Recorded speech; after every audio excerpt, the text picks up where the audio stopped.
94-year-old Mutt Ivy What do you say there, eh? says he feels 17 again.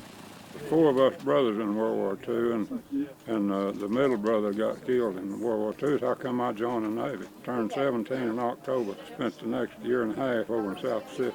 Nonprofit Dream Flights meeting Ivy in Haskell to soar him high above the planes and back in time, says volunteer pilot Marcus Smith. It's extremely humbling and rewarding to be able to do that, and it's really awesome to watch them become reconnected with their youth through an old airplane. Ivy, a Navy veteran, was surrounded by 5 generations of his family, all standing by to watch him fly.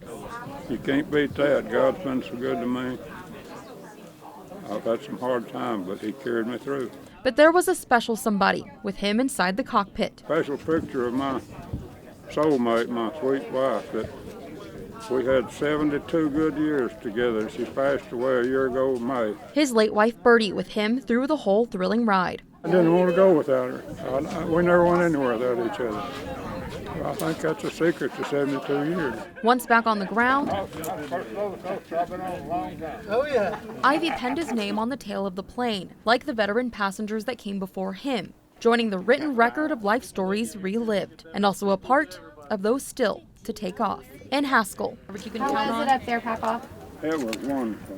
Mercedez Hernandez, KRBC, Abilene's local news. Across the McMurray University campus, through the halls of its fine art building, swelling notes pull on the heartstrings of Cliff Porter. It just opened up a flood of memories. Back in the 40s and 50s, this pipe organ was played by his mother, Pauline Smith Porter, who had a full-time gig making beautiful music around area churches. All the time that she lived for music. The organ was at the First United Methodist Church in Seymour until the church got an electric one. Ever since, Cliff never knew what became of the behemoth instrument. Didn't know where it was. Well, it was donated to McMurray, where it sat until the 70s, then finally put to use by fine art students for practice. After some phone calls, Cliff was reunited with the same ivory keys his mother touched so many years ago. When was the last time you heard the organ last?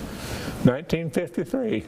When asked about the best memory he had of the organ, Cliff shared a bittersweet one instead. It was June 6, 1944, D-Day. My father and uncle were in the Pacific. We knew that we were going to invade the coast of France. His mother took her post at the church organ, playing through the day in hopes the notes would reach her loved ones and other soldiers overseas. My mother stayed up there, I think, the whole 24 hours from 12 till 12. Cliff's family would make it home from the war, but the power of that memory all coming back to Cliff nearly 70 years later. This is a bucket list thing for me to come and hear the sound of that organ again.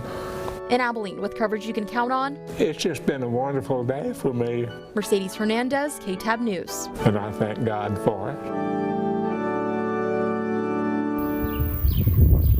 Swaying gently in the West Texas breeze is a big green giant that's taken root in Tuscola. And we've never done anything really to them except just mow around it. Kit Horn planted what's known as a century plant in his backyard 25 years ago. It's a variety of agave that can live up to 40 years, and in its lifetime, only bloom once. It's the most beautiful bloom that we've seen on our place. The plant's stalk has grown almost 30 feet tall in the last couple months. Horn says at one point it was growing 12 inches a day. 30th of April is when I first noticed it and started taking pictures.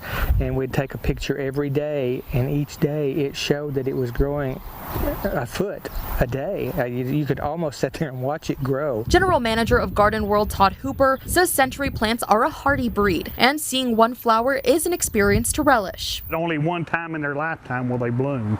So it is a rare occasion, and they are really beautiful when that happens. Sadly, after the plant blooms, its days are numbered, says Hooper. When they produce that stock, it can get 15 up to 20 feet tall, and then the whole plant will die. But until that fateful day, Horn says he'll enjoy watching the once small plant he cultivated continue growing into something astounding. Who would have thought something that prickly could put out such a pretty bloom? In Tuscola, with coverage you can count on, Or at least it's beautiful to me. Mercedez Hernandez, KTAB News.